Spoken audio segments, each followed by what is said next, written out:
selda na hanap buhay mo ngayon. Hey, Magdalena, anong problema? Alam naman natin na date ka nena, at sa iyong ama ikaw ay prinsesa. Anong nangyari sa'yo? Ito'y kwento ng isang babaeng tulog sa umaga, gising sa gabi. Ang kanyang mukha ay puno ng kolorete. Sa lugar ng ilaw ay patay sindi. Simulan na natin ang istorya. Ako'y kanyang matalik na kaibigan. Ernesto ang aking pangalan. Kwentong dapat niyong malaman. Huwag nang magbulag-bulagan. Bakit ang nais natin ay malaman ng baho ng iba? Pagbibigyan kita. Kilala mo ba si Magda na aking kababata? Mula pa ng pagkabata kami lagi magkasama. Mga bangkang papel sa sapa. Kanyang ngiti lumiliwanag ang paligid. At pag siya'y dumadaan mga leeg ay pumipilipit. Ubod ng ganda noong siya ay nagdalaga. Tuwing kausap ko na malimit akong tulala. Kahit may nararamdaman pinilit kong isara ang bibig at pintig ng puso para sa kanya at sa sayawan. Matapos kaming makapagtapos dahil pinawis ang mukha, ako'y nagpunas ng pulbos kahit parang hindi pantay. Nagmamadaling hinila, pinakilala niya lalaki na taga Maynila. Magdalena, anong problema? Bakit di ka makawala sa kadena? At sa gabi-gabi ikaw ay nasa selda na hanap buhay mo ngayong Magdalena. Magdalena, anong problema?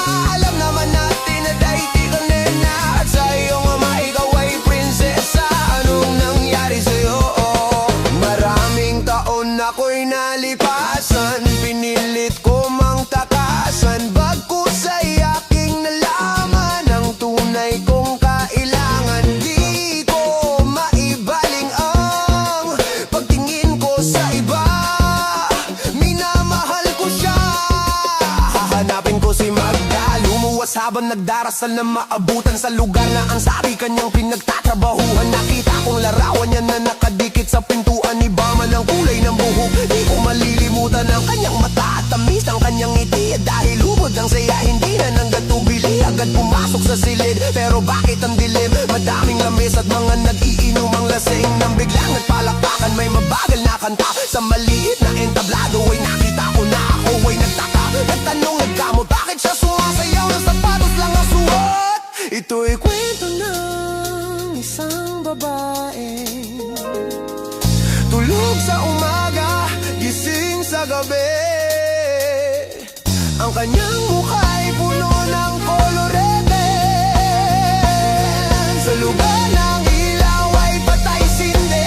Ituloy natin ang istorya. Bakit siyang sumama sa'kin walang kakaba-kaba? Ang tato niya sa'kin ay nobyo, tila katak-katataka. Bumaba sa taksin, pinara sa may mesa. Parang ako'y bida sa mga sumunod na eksena. Kung ito ay panaginip, ayoko nang magising. Ngunit ako'y nanaginip, umaga na nang magising. Ang naabutan ko lamang ay may sobre sa lapag. Liham para sa'kin na isinulat na magdamag. Kahit gulong-gulo ang isip, pinilit kong basahin. Di malilimutan ng mga sinabi niya sa akin. Mahal kong Ernesto, alam kong tulog mo'y malalim. Di na ako nagpaalam, di na kita ginising. Salamat nga pala sa pasalubong mong kalamay. At sa pinakamasayang gabi ng aking buhay, nung iwan ko ang baryo natin, ang akala ko isang tunay na pag-ibig ang matatagpuan ko. Hinanap kung saan-saan at kung kani-kanino, di ko inakalang ito ang kahahantuan ko. Imbis na ako'y sagipin, itinulak sa bangin. Ito pala ibig sabihin ng kapit sa patalim. Kung mabaho sabunin, kung makati gamutin, kung hindi na masikmura ay ibaling ang tingin. Kahit ako ay bayaran at kalad ka ring babaeng alamang amoy ng laway ng iba't ng lalaki. Isa lang ang kaya kong sa'yo'y maipagmalaki.